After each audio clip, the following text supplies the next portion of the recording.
Բարի երեկո սիրելի հյուրեր, բարի երեկո սիրելի հանդիսատես, բարի երեկո սիրելի հեռուստադիտողներ։ Հանրային հեռուստատեսության եթերում Խաղից դուրս հաղորդաշարի հերթական թողարկումն է։ Այսօր հունիսի 1-ն է, երեխաների միջազգային օրը, հետևաբար մենք հենց այդ թեման էլ այսօր այստեղ քննարկելու ենք։ Որ տարիքից կարելի է մարզվել, մանկապատանեկան սպորտը ինչ է ներկայացնում իրենից, ինչ հնարավորություններ ունենք եւ բազմաթիվ այլ հարցեր ենք քննարկելու։ Նախ ներկայացնեմ այսօրվա հյուրերիս։ Հրանտ Շահինյանի անվան մարզադպրոցի տնօրենի ուսումնական գծով տեղակալ Սարգիս Գալստյան, բարի երեկո։ Թիվ 17 մանկապարտեզի ֆիզ հրահանգիչ Նաիրա Սարգսյան, բարի երեկո։ Երևանի քաղաքապետարանի աշխատակազմի սպորտի եւ երիտասարդության հարցերի բաժնի մասնագետ Արա Բաղրամյան, բարի երեկո։ Եվ Բանանց ֆուտբոլային թիմի մանկապատանեկան մարզիչ Վահե Գևորգյան, բարի երեկո։ Իսկապես այս հարցը շատ հետաքրքիր հարց է, որ տարիքից սկսել մարզվել, որ մարզաձևը ինչ տարիք է ընդունում։ Եթե մի դեպքում 2-3 տարեկանից արդեն կարելի է մարզվել, մյուս դեպքում 14-15 տարեկանից է պետք այդ մարզումային պրոցեսը կազմակերպել։ Լավ, որ մարզաձևերից սկսել, բազմաթիվ հարցեր, որոնք հատկապես վերաբերում են այն ծնողներին, ովքեր նոր են երեխա ունեցել ու երազում են մարզիկ դարձնել իրենց երեխաներին։ Կփորձենք այսօր այդ հարցերի պատասխանները գտնել։ Մինչև հարցերին անդրադառնալն էլ գործընկերներս տեսանյութ են պատրաստել, դիտենք, հետո կշարունակենք զրույցը։ Խնդրեմ։ Տարբեր մարզաձևերի ու առհասարակ սպորտի նկատմամբ սերը մարդկանց մոտ իր առաջին ծիլերը տալիս է մանկության տարիներին։ Հարց է, թե համապատասխան կառույցները որքանով են ստեղծում նախադրյալներ նախադպրոցական տարիքից երեխաների ձգտումը դեպի սպորտ եւ ֆիզիկական հնարավորությունները զարգացնելու համար։ Շատերի համար նորություն չէ, որ մեր դպրոցներում 1 ժամ շուտ տուն վերադառնալու լավագույն առիթը ֆիզկուլտուրայի դասաժամն է։ Շատ հաճախ դասաժամի նկատմամբ հենց դպրոցի անհետևողական վերաբերմունքի արդյունք է, որ աշակերտները հարկ եղած լրջությամբ չեն վերաբերվում ֆիզկուլտուրային։ Հետևանքներն ավելի հասուն հասակում արտահայտվում են առողջական խնդիրներով եւ առհասարակ տուժում են երկիրն ու հասարակությունը եւ ոչ միայն մարզական հաջողությունների իմաստով։ Խորհրդային տարիների միջդպրոցական միջոցառումներին ու սպարտակիադաներին փոխարինող որևէ ձևաչափ մինչև օրս չի ձևավորվել։ Բացը լրացնելու համար կրթական շատ հաստատություններ գործում են ինքնուրույն։ Առանց սպորտի մարդը կարծեց, թե լիարժեք երեխան լիարժեք կրթություն չի կարող ստանալ, որովհետև սպորտը նաև նպատակասլացություն, համարձակություն, հաղթանակի հասնելու ձգտումների միջոց է։ Ֆիզկուլտուրայով զբաղվելու կարևորության բացակայությունը նաև նախադպրոցական տարիքի երեխաների հետ աշխատանքի թերացման արդյունք է։ Երևանում շատ քիչ մանկապարտեզներ կարող են հպարտանալ երեխաների մեջ մանրանկրթության նկատմամբ սեր արթնացնելու փորձով։ Շատերը ֆիզիկական կուլտուրայի մասնագետի անհրաժեշտություն չեն տեսնում կամ զրկված են շենքային ու գույքային պայմաններից։ Սա Երևանում, մայրաքաղաքից դուրս մարզերի մանկապարտեզներում տիրող իրավիճակի մասին խոսելն ավելորդ է։ Սեփական նախաձեռնությամբ հատուկ առողջ մանրանկրթական ծրագրով է աշխատում Երևանի թիվ 17 մանկապարտեզը։ Սկզբնական շրջանում, որ ուզում ենք տանենք գիմնաստիկա, ընկերն առան խորհուրդ չտվեց, որովհետև այստեղ հիմքը դրվում է, այստեղ ամեն ինչ արվում է, որպեսզի չտանենք, ինքը արդեն ամեն ինչ գիտեր, հիմա արդեն քանի որ ավարտում է, առաջիկա ժամանակաշրջանում ուզում ենք արդեն, որպեսզի շարունակի, քանի որ շատ արդեն ինքը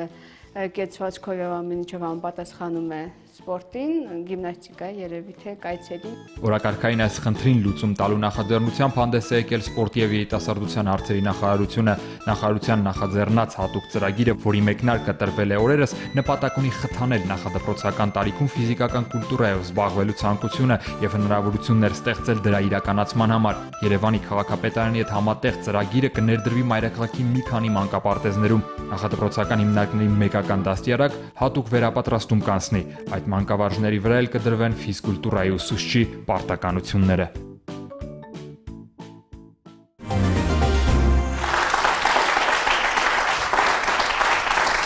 Եվ այսպես, սիրելի բարեկամներ, հենց պարոն Գալստյանից էլ սկսենք, որովհետև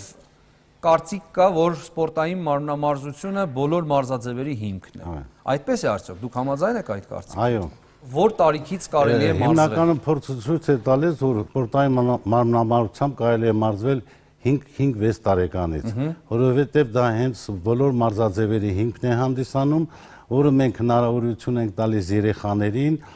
մարզվել ճկունություն, ճարպկություն, դիմացկանություն, կոորդինացիա, որը խիստ անհրաժեշտ է երեխայի բոլոր մարզաձևերի համար, որը որ պարապելուց հետո, ասենք, եթե մենք նկատում ենք, որ տվյալ մարզաձևում երեխան չի առաջադիմում, հնարավորություն չունի, մենք ուղղություն ենք տալիս, որ այլ մարզաձևում ավելի մեծ հաջողություններ կունենան։ Իսկ ունեք մասնագետներ, ովքեր խորհուրդ են տալիս շարունակել օրինակ այս մարզաձևով։ Այո, անպայման։ Ասենք դու տղա ջան կամ աղջիկ ջան, բալիկ ջան, քեզ մոտ այս մարզաձևը լավ չի ստացվում, ճկուն չես, կարող ես գնալ ֆուտբոլի, շամարտի, ծանրամարտի կամ շախմատի։ Ուղղությունը տալիս են, որպեսզի երեխան այդքան տարիներ պարապելուց հետո ինքը ոչ մի մարզաձևից դուրս չմնա, անպայման շարունակի, որովհետև կարող է մյուս մարզաձևերը Եվ պարոն Գալստյան, ինչ ժամանակահատվածից հետո եք դուք դա հասկանում եւ խորհուրդ տալիս։ Մենք, ասենք, նախապատրաստական խմբերից առաջի երկրորդ տարին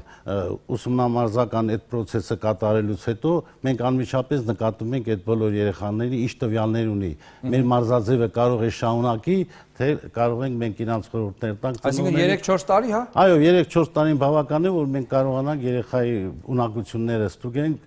հատկապես եթե երեխան տվյալներ ունի, մենք անպայման իրան փայփայած ձևով պահում ենք, որպեսզի կարողանանք այդ երեխային մեծացնենք բարձր արդյունքի հասնելու համար։ Շատ լավ։ Ես շատ ուրախացա, որ կան մանկապարտեզներ, որտեղ ֆիզ հրահանգիչներ են աշխատում։ Տիկին Նայրա, բոլոր մանկապարտեզներում է, այդպես թե դուք տեղյակ չեք։ Այո, պետք է ֆիզ հրահանգիչները, այո, պետք է շատ լավ, հիմա դուք ինձ բացատրեք, խնդրեմ, ինձ եւ հեռուստադիտողներին, թե ձեր գործունեության հիմքում ինչն եք դնում։ Մարզաձևեր, խաղեր, չգիտեմ։ Ուրեմն մանկապարտեզներում նպատակը ֆիզ պարապմունքների երեխայի առողջության պահպանումը եւ ամրապնդումն է, երեխայի օրգանիզմը կոփումը եւ ապահովումը երեխայի հոգեվոր եւ ֆիզիկական ներդաշնակ զարգացմանը պետք է նպաստեն, ինչպես նաեւ պետք է ձևավորել ճիշտ կեցվածք, հա, դուք գիտեք, որ հենց այդ տարիքից է սկսվում երեխայի ճիշտ զարգացման կեցվածքը։ Մի փոքր ներկայացնեմ պարապմունքի մասերը, ներգրավիչ մասը մտնում են ուրեմն երեխայի կազմակերպումը, կենտրոնացումը, ուշադրությունը, այդ երեխայի մեջ հետաքրքրություն պիտի առաջացնես դեպի հիմնական մաս, այսինքն ներգրավիչ մասում տրվում են շարումներ, շարափոխումներ, քայլքի տեսակներ, տարատեսակ քայլքեր, իսկ հիմնական մասի խնդիրն է զարգացնել երեխաների ֆիզիկական ունակություններն ու հմտությունները, սովորեցնել երեխաներին ընդհանուր զարգացնող վարժությունները, որոնք նպաստում են իրենց հետագա կեցվածքի մշակմանը։ Շատ կարևոր է նաև այ ասացի ֆիզիկական ունակություններն ու հմտությունները, նկատի ունեի քայլքի, վազքի, սողանցման, նետման, մագլցման, դրանց կարողությունները եւ սովորեցնել մարզական, շարային ռիթմիկ մարմնամարզական վարժություններ։ Շատ լավ, դուք սովորեցիք։ Հետո տեսակ ինչ որ բան հայտնաբերեցիք, հա, լինում է այդպես։ Եվ ուղղորդում եք, ասենք ծնողին ասում եք, որ ձեր բալիկը օրինակ շատ լավ լողորդ կդառնա։ Կամ մարմնամարզիկ, չգիտեմ, հա, լինում է այդպես։ Իհարկե ուղղորդում ենք։ Գիտեք, որ շատ երկրներ կան, ներողություն եմ խնդրում, շատ երկրներ կան, Չինաստանն է դրա վառ օրինակը, հենց ծննդյան օրվանից անցկացվում է հետազոտություն հատուկ մկանային համակարգի, չգիտեմ, հոդերի, ոսկրային, թեպետ նոր է ծնվել երեխան, բայց իրենք կարողանում են մեծ ճշգրտությամբ ասել, թե որ մարզաձևին է պիտանի, որպեսզի եթե հետո ուզի զբաղվել ինչ-որ սպորտով, զբաղվի այն սպորտով, որտեղ ինքը հաջողություն կունենա։ Այսպիսի հետազոտություն դուք հնարավորություն ունեք անցկացնելու։ Փոքր ժամանակվանից ոչ, որովհետև մեր ֆիզ պարապմունքները սկսվում են 4 տարեկանից։ Ինչպես գիտեք, ընդհանուր զարգացնող վարժությունները նպաստում են երեխայի ոսկրամկանային համակարգի զարգացմանը, օրգանիզմի ֆունկցիոնալ հնարավորությունների բարձրացմանը եւ նպաստում են շրջապատի անբարենպաստ պայմաններին դիմակայելուն։ Մենք շատ տեղ ենք հատկացնում մեր ֆիզ պարապմունքների ընթացքում կոփման միջոցառումներին, հա, կոփման միջոցով բարձրացնում ենք երեխայի օրգանիզմի դիմադրողականությունը, բնության բնական գործոնները օգտագործելով, հա, արևը, ջուրը եւ օդը, ֆիզկուլտուրայի պարապմունքի ընթացքում անցկացվում են այդ կոփումները, նրանք պետք է անցկացվեն ըստ հերթականությամբ, հա, լինում են ջրային արարողություններ եւ արևային արարողություններ։ Իսկ դուք հնարավորություն ունեք, քանի մանկապարտեզ Երևանում կամ Հայաստանում հնարավորություն ունի լող դասավանդել, լողալ սովորեցնել։ Մենք ունենք բասեին, ցավոք սրտի այն վերանորոգման կարիք ունի։ Մանկապարտեզը կանգնած է վերանորոգման շեմին եւ շատ ուրախալի փաստ կլինի, մեզ չնայած խոստացել են, որ կվերանորոգեն լողավազանը եւ երեխաների կոփման միջոցառումը լիարժեք կլինի, այսինքն ջրցանումից, ջրշփումից, ջրցողումից մինչեւ գոտկատեղը լվացվելուց հետո երեխան նաեւ հնարավորություն կունենա լողի։ Շատ լավ, կարծում եմ այս հարցին ավելի լավ կպատասխանի պարոն Բաղրամյանը։ Պարոն Բաղրամյան, Երևանում քանի մանկապարտեզ հնարավորություն ունի լող դասավանդել, լող սովորացնել եւ քանի դպրոց։ Գիտեք, իմ ունեցած տվյալներով դրանք շատ քիչ են, որովհետեւ ժամանակին տիպային մանկապարտեզներում կառուցվում էին լողավազաններ, իսկ այսօր նոր մանկապարտեզներ չեն կառուցվում, այսօր նոր մի քանի տարի է ընդամենը, որ Երևանի Ինչու չեն կառուցվում, ես բազմաթիվ դեպքեր գիտեմ էլիտար, այսպես կոչված մանկապարտեզների, բավական թանկ վճարներով։ Էլիտար մանկապարտեզները, մասնավոր մանկապարտեզները դրանք քաղաքապետարանի ենթակայությամբ չեն գործում։ Բայց երբ թույլ են տալիս մանկապարտեզ կառուցել, պայման չեն դնում, որ պիտի այսպիսի պայմաններ էլ ապահովեք։ Գիտեք, դա արդեն կրթության նախարարության լիցենզիավորման խնդիրն է, ոչ քաղաքապետարանի, դրա համար ես պատրաստ չեմ պատասխանելու, իսկ փոքր նման մանուկների համար լողավազաններ կան որոշ մանկապարտեզներում, մի մասում իհարկե շարքից դուրս եկած են, նոր են մտնում նորոգման ծրագրերի մեջ, մի մասում գործում են նրանք, բայց այնուամենայնիվ դրանք շատ քիչ են, միլիոնից ավել բնակչություն ունեցող մայրաքաղաքի համար, ու հավատացած եմ, որ առաջիկայում հենց քաղաքապետարանի ծրագրերում կլինեն, որտեղ քննարկումներ կան այսօր, ու լողը տեղ կգտնի մեր մանկապարտեզները։ Իսկ ինչ ծրագրեր է իրականացնում քաղաքապետարանը մանկապատանեկան սպորտի հետ կապված, մասսայական, որպեսզի սպորտը մասսայականացնի հենց մանուկ տարիքից։ Նախկինում երևի թե կհիշեն մեծահասակները, որ դեռևս սովետական տարիներին գոյություն ուներ այդ մանկապարտեզների մրցումները, Երևանի սպորտ կոմիտեն էր ժամանակին կազմակերպում, դրա համար Երևանի քաղաքապետարանի աշխատակազմի սպորտի եւ երիտասարդության հարցերի բաժինը հենց 2001 թվականին իր առջև խնդիր դրեց վերականգնել այդ մանկապարտեզների մրցումները տոնահանդեսի այսպես տարբերակով։ Ինչի տոնահանդես, որովհետև այստեղ եւ ատլետիկական վարժություններ են կատարվում, ծրագրում ընդգրկված են ատլետիկական վարժություններ, հիմնականում այնպիսի վարժություններ, որոնք հարիր են, որոնք կարող են կատարել նման մանկահասակ երեխաները, ու նաեւ ամեն ինչ ավարտվում է համերգային ծրագրով, ելի նույն սպորտային մասին մասնակցող երեխաների կողմից կազմակերպվում է նաև համերգ։ Քանի ծրագիր է կազմակերպվում այդպիսի տարվա ընթացքում եւ քանի երեխա է ներգրավվում այդ ծրագրերում։ Ուրեմն տարվա ընթացքում մանկապարտեզների հետ կապված ընդամենը մի ծրագիր է իրականացվում, որը բաղկացած է երկու փուլից՝ վարչական շրջանների փուլ։ Վարչական շրջանների փուլում լինում են հաղթող մանկապարտեզներ եւ յուրաքանչյուր վարչական շրջանի հաղթող մանկապարտեզը արդեն մասնակցում է համակարգային փուլին։ Ամսի 3-ին Այսինքն գրեթե բոլոր մանկապարտեզները ընդգրկված են այդ ծրագրում։ Բոլորը Երևանի մասնակցում են։ Շատ լավ։ Մենք հետո դպրոցների մասին կխոսենք դպրոցների եւ մեծահասակների։ Հիմա ես ուղղակի ուզում եմ Վահեին դիմել։ Վահե, դուք ձեր դպրոցում քանի տարեկանից եք ընդունում ֆուտբոլի։ Մանանցը մանկապատանեկան բաժին քանի տարեկանից է ընդունում։ Հիմնականում Կարեն ջան, հավաքագրում ենք 6 տարեկանից սկսած երեխաների, բացառություններ լինում են 5 տարեկանում, եթե կառուցվածքը երեխայի ֆիզիոլոգիական հատկությունները թույլատրում են, աշխուժությունը նրա, ու դրան գումարած նաև բնավորությունը, հոգեբանությունը այդ երեխայի, որովհետև միշտ չէ, որ այդ տարիքում երեխան կարողանում է հարմարվել, ինքը ֆուտբոլը անհատական սպորտաձև չէ, այդտեղ շփում է ընկերների հետ, մարզչի հետ եւ այլն։ Դրա համար երեխան պետք է եւ հոգեբանորեն եւ ֆիզիոլոգիական իր կառուցվածքով համապատասխանի, որպեսզի փոքր տարիքում ներգրավենք մեծերի հետ, այսինքն 5 տարեկանին, 6 տարեկանների հետ պարապմունքներին կարողանանք ներգրավել։ Եվ ինչ ժամանակահատվածից հետո մոտավորապես արդեն մարզիչը կարող է այսպես գնահատական տալ, կդառնա ֆուտբոլիստ, թե չի դառնա։ Ուրեմն ֆուտբոլում կդառնա ֆուտբոլիստ։ Աստղ չեմ ասում, ֆուտբոլիստ։ Հասկանալի է։ Ֆուտբոլում կդառնա ֆուտբոլիստ, թե չի դառնա ֆուտբոլիստ, երևի ոչ մի մարզիչ, մանավանդ պատանեկան տարիքում չի կարող ոչ մի ֆուտբոլիստի ասել։ Կարամ բերեմ շատ վառ օրինակ Պավել Նեդվեդի օրինակը, որին 17 տարեկանում մարզիչն ասել էր՝ դու գնա մոռացի ֆուտբոլը։ Բայց իդեմս Պավել Նեդվեդի մենք ունեցանք համաշխարհային գերաստղի։ Այսինքն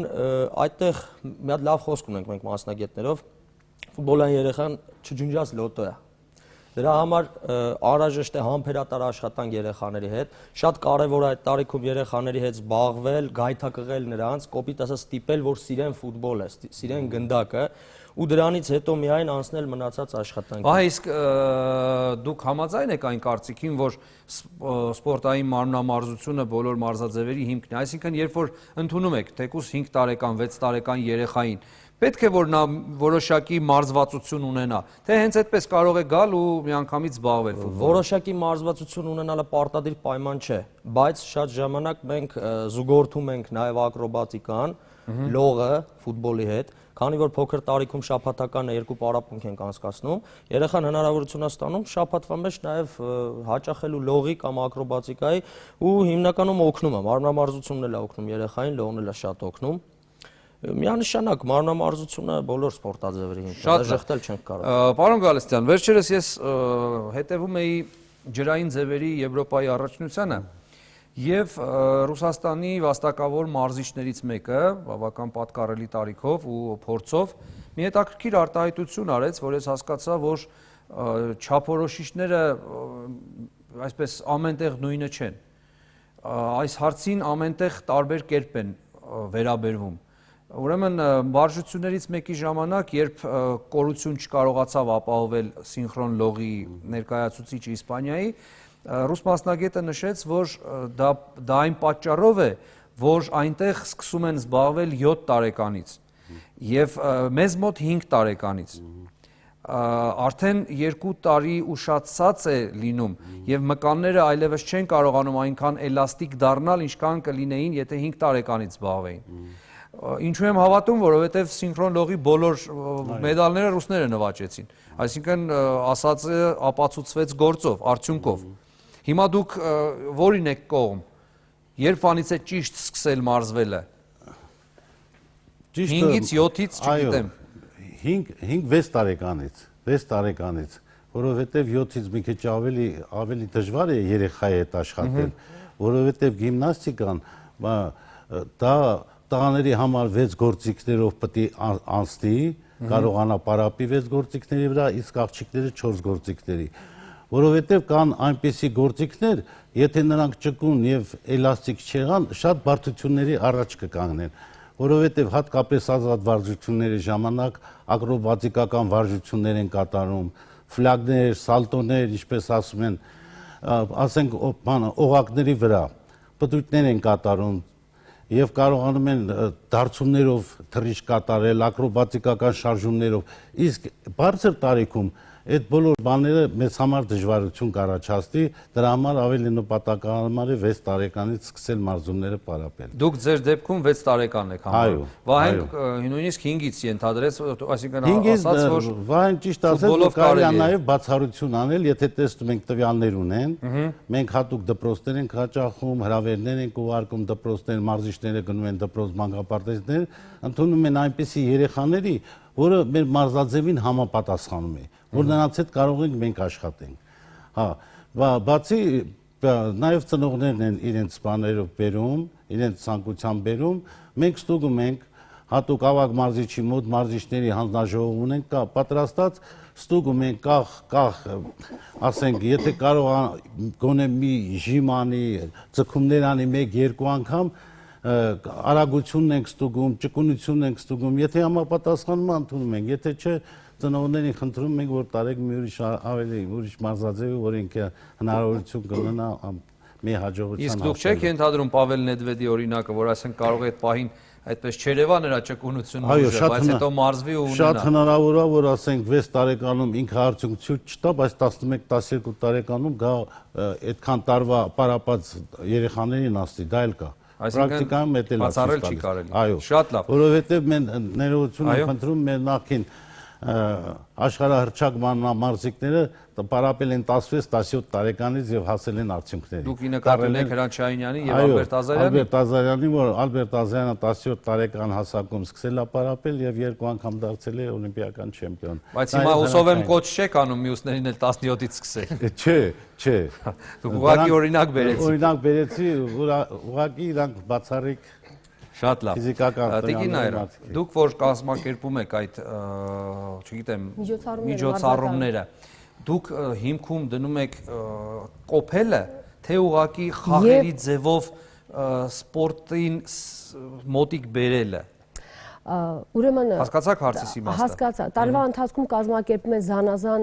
տեսակի միջոցառումներ, սպորտլանդյաներ, բաց պարապմունքներ, որտեղ երեխան հնարավորություն է ստանում ի ցույց դնելու իր ֆիզիկական ունակություններն ու հմտությունները։ Շատ բարի։ Հիմա տեսեք, ես ավելի կոնկրետ հարցնեմ։ Մեկ բան է ուղղակի սպորտլանդիա կազմակերպել, երեխան ինչպես կարող է վազել, չգիտեմ, ինչ որտեղից անցնել, ինչ որտեղից սողալ, ինչ որ բան բերել, փոխանցել, հաղթել։ Սա հասկանալի է։ Մեկ այլ բան է, եթե դուք հետևողականորեն այնպես եք անում, որ ասենք գետնից սեղմումը առաջի օրը մի հատ են անում, տարվա վերջին 10 հատ են անում։ Դուք մարզում եք, թե ուղղակի խաղացնում եք։ Ոչ, մարզում ենք։ Յուրաքանչյուր ես ձեզ ասացի, որ յուրաքանչյուր պարապմունք ունի իր խնդիրները եւ այդ խնդիրների իրականացման միջոցները։ Այդ հիմնական մասի խնդիրն է, բացի նրանից, որ զարգանում է երեխայի շարժողական ունակությունները, այո, պետք է զարգացնել նաև արագաշարժությունը, ճարպկությունը, ճկունությունը, դիմացկունությունը, ուժը, շարժումների համաձայնեցումն ու համագործակցումը։ Շատ կարևոր հանգամանք է այս տարիքում, որպեսզի երեխայի մոտ ձևավորվի ճիշտ կեցվածք, հա, ինչ է ասված ճիշտ կեցվածք։ Այ երբ որ երեխային, տեսեք, հիմնական մասում մենք նաև երեխային սովորեցնում ենք, դաստիարակում ենք, զարգացնում ենք նրա բարոյակամային որակները, դժվարությունները հաղթահարելու կամքը։ Այստեղ արդեն երեխան նույնիսկ ճանաչում է իր մարմնի մասերը, գաղափար է կազմում մարմնի մասերի մասին։ Ֆիզ պարապմունքները նպատակաուղղված են երեխայի եւ բարոյակամային որակները բարձրացնելու եւ ճկունությունը, արագաշարժությունը, ճարպկությունը զարգացնելու եւ նաեւ նպաստում է մտավոր ունակություններին, հա, երբ որ առողջ մարմնն առողջ հոգի, ձեր վստահ խոսքից այնպես հանգստացա, որ գոնե ձեր մանկապարտեզում երեխաները ճիշտ կեցվածք եւ մարզված մարմին կունենան։ Ճիշտ կեցվածքի շնորհակալ եմ։ Շարժողական գործունեության մեջ շատ մեծ նշանակություն ունի այ երեխայի ազատ գործունեությունը, հա, երբ որ դու երեխային հնարավորություն ես տալիս զբաղվել ազատ ընտրության գործունեության տարբեր ձևերով, այստեղ եւ նաեւ երեխան հնարավորություն է ստանում ինքնաճանաչման եւ ինքնահաստատման հնարավորություն է ստանում, երբ որ լավ, այդ ամեն ինչ հասկացանք, Տիկին Նայրա։ Հիմա դուք գործնական, ասեք ինձ մեկ օրինակ, որ ձեր մանկապարտեզից իսկ ինչքան աշխատանքային փորձ ունեք իդեպ։ 20 տարվա։ Ուրեմն արդեն պիտի լուրջ մարզիկներ դուրս եկած լինեին։ Այո, ունենք գիմնաստներ, լավ լողորդներ, ջրացարտկորդներ, լողորդներ։ Լողորդներ, որովհետև դուք լողորդու եք, թե ուղղակի սիրել են, գնացել են այդ գծով, ուղղորդել եք այն մարզաձև, որը ձեզ ավելի հաճելի է ու հարազատ։ Գիտեք ինչն է շատ ողջունելի, որ այսօր ծնողները շատ են կարևորում ֆիզպարապմունքները մանկապարտեզում, այո, շատ են կարևորում, դա շատ ողջունելի է, քաջ գիտակցելով, որ այսօրվա այդ սմարթֆոնները, համակարգիչները, նոթբուքերը ինչպիսի բացասական ազդեցություն են ունենում երեխայի առողջության վրա։ Բացի նրանից, որ երեխան հետագայում կանգնում է տեսողության խնդրի առաջ, հա, երեխան անընդհատ գլուխը կախ դիրքով, իսկ դուք գիտեք ինչպես գլուխը կախ դիրքը թույլատնում է իրանի այն մկանները, որոնք կեցվածքը պահում են ճիշտ դիրքում։ դրա համար շատ ողջունելի է այդ փաստը, որ այսօր ծնողները հետաքրքրված են եւ նաեւ պայքարում են, որպեսզի երեխաները զբաղվեն սպորտով եւ հատկապես մանկապարտեզի տարիքում, որովհետեւ ես հակառակ կարծիքն ունեի, այն ամեն ինչ կատարվում է դպրոցներում եւ բարձրագույն կրթական հաստատություններում գալիս է ապացուցելու, որ մենք այնքան էլ չենք կարևորում ֆիզկուլտուրան։ Ես այս առումով ձեզ պիտի հակադարձեմ, որովհետև գիտեմ ինչ է կատարվում, ինչպես են ընթանում դասերը դպրոցներում եւ բարձրագույն ուսումնական հաստատություններում, եւ դուք հիմա ինձ հաճելիորեն զարմացրիք։ Կարող եմ հրավիրել, խնդրեմ։ Յուր անպայման կայցելեք, կտեսնենք ինչ է կատարում ձեզ մոտ իրականում։ Անպայման նկարահանեք եւ ինքներդ շատ բարի կհամոզվեք։ Խնդրեմ, պարոն Բաղրամյան, արդյոք Ուրեմն մեր մանկապարտեզների մրցումները, որ իրականացնում ենք, այս տարի հենց հունիսի 3-ին է նշանակված մրցման օրը, միայն թե տեսնեք, թե այդ երեխաները ինչ պատրաստակամ ու ինչ ճշգրտությամբ են կատարում այդ վարժությունները։ Հաստորեն ստացվում է, որ մենք հետո ենք սպանում սերը, նրանց մեջ չի սերը դեպի սպորտը։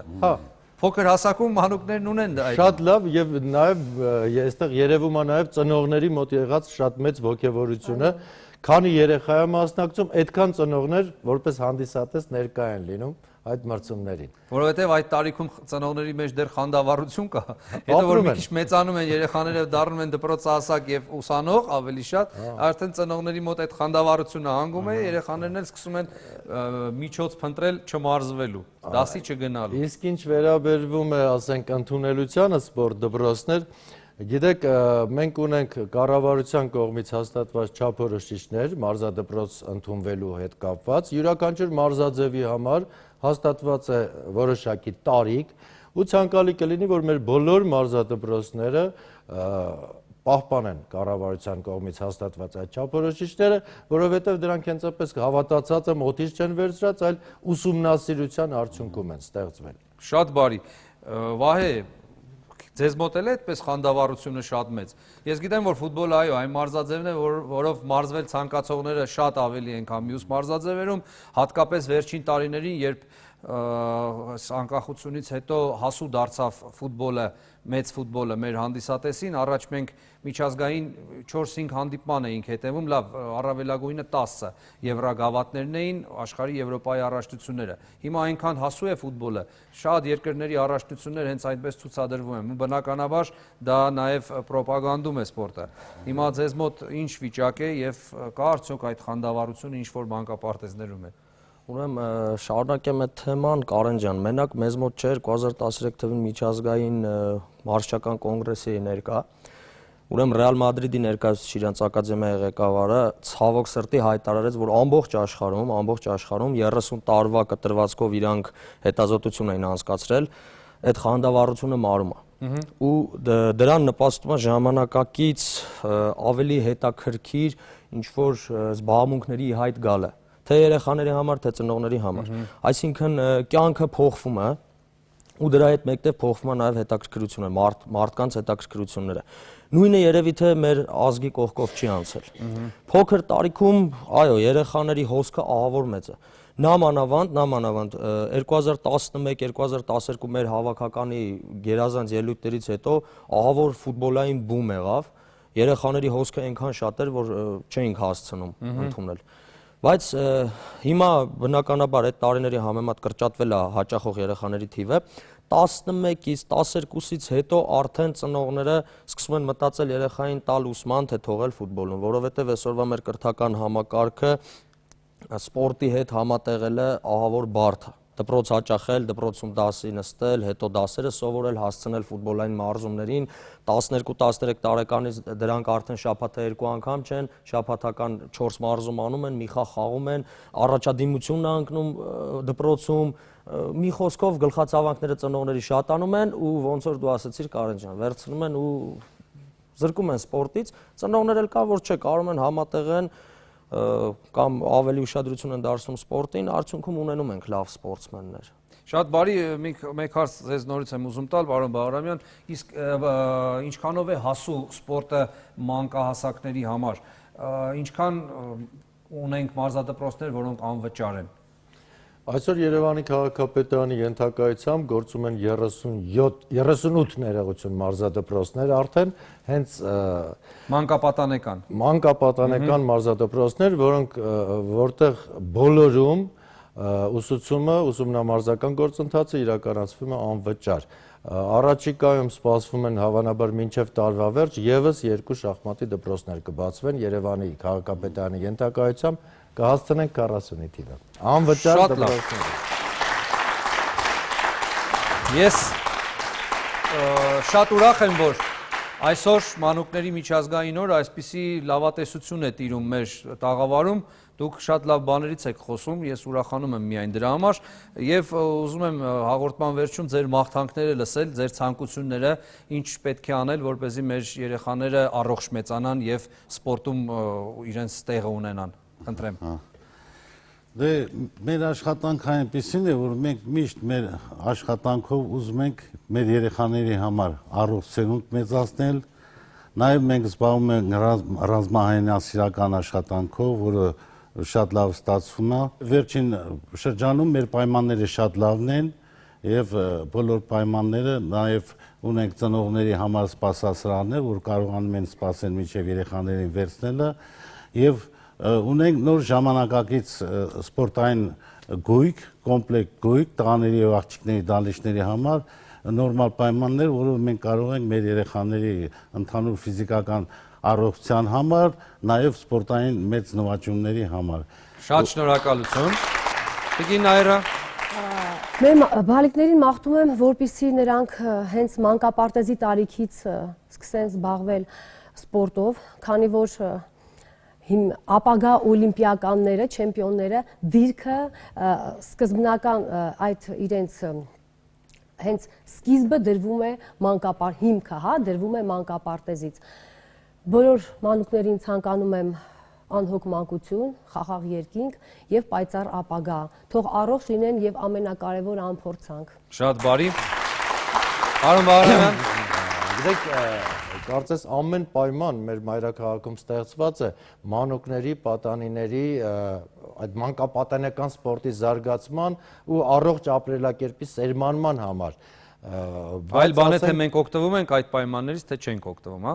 Գիտեք, այսօրվա զբաղվածությունը, բնակչության սոցիալական խնդիրները շատ դեպքերում թույլ չեն տալիս օգտվել, բայց թույլ տվեք մի ստատիստիկա ասեմ, հենց Իրինա Ռադնինայի Գեղասահակի մարզադպրոցի հետ կապված ընդամենը անցյալ տարի, երբ մարզաբազա չկար, այստեղ մարզվում էին իհարկե դահլիճային պայմաններում, պարուսուցման միջոցով ընդամենը մարզվում էին 170 երեխաներ։ Իսկ այսօր արդեն ընդամենը մի քանի ամսվա մեջ 650 երեխա անվճար ուսուցման ընդգրկված է մարզադպրոցում։ Հա, ու այլևս էլ մարզչական ուրեմն հաստիկները եւ սահադաշտի ուրեմն ժամային ծանրաբեռնվածությունը թույլ չի տալիս ավելին ընդգրկելու։ Տեսեք, մի անգամից մի քանի ամսում 3-4 անգամ աճեց այստեղ երեխաների թիվը։ Շատ լավ նվեր էր, այո, մեր մանուկներին։ Եվ կցանկանամ, որ ասենք մեր մայրաքաղաքում, ինչպես նաև մարզերում ստեղծվեն հրաձգարաններ, որոնք այսօր անհրաժեշտ են մեր հանրապետության մանուկների եւ նաև երիտասարդների համար։ Շատ բարի։ Եվ Վահե,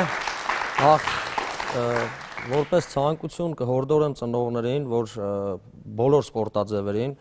իմ մասով ասեմ, ֆուտբոլին ավելի մեծ ուշադրություն դարձնեն ու ավելի վաղ տարիքից փորձեն իրենց երեխաներին բերեն ֆուտբոլի։ Այսօրվա դրությամբ Հայաստանում կան ակումբներ, որոնք բոլոր պայմանները ստեղծել են երեխաների համար, որ նրանք գան ու մարզվեն, ուրիշ ոչ մի բան։ Հենց մեր ակումբում Վանանցում մոտ 600 երեխա մարզվում է, հոյակապ պայմաններ կան ստեղծված, 3 արհեստական ժամանակակից խոտածածկով խաղադաշտեր, բազմաթիվ նաև բնական խոտածածկով խաղադաշտեր, եւ դա այդ ամեն ինչը կնպաստի մեր ազգի դեմքը ներկայացնելու միջազգային ասպարեզում։ Մենք բոլորս էլ ցավոք սրտի ականատես եղանք ապրիլյան միջադեպերին, պատերազմական այդ միջադեպերին ու երևի ամենավառ կետը այդ ամիսների մեր սպորտսմենների փայլուն հաջողություններին միջազգային ասպարեզում, որ ամբողջ աշխարհը խոսեց դրա մասին։ Ես կցանկանամ խաղաղություն մեր մանուկներին առաջին հերթին եւ հատկապես սպորտսմեն մանուկներին, որ դառնան աշխարհահռչակ ու բարձր պահեն իրենց ազգի դրոշը գլխավերևում։ Շատ շնորհակալություն։ Սիրելի մանուկներ, սիրելի երեխաներ, ես էլ եմ շնորհավորում ձեզ այսօրվա կապակցությամբ, մաղթում եմ անհոգ մանկություն ու մեծ հաղթանակներ ապագայում։ Առաջին ալիքի եթերում խաղից դուրս հաղորդաշարի երթական թողարկումն էր։ Ամենայն բարիք ու երջանկություն ձեզ։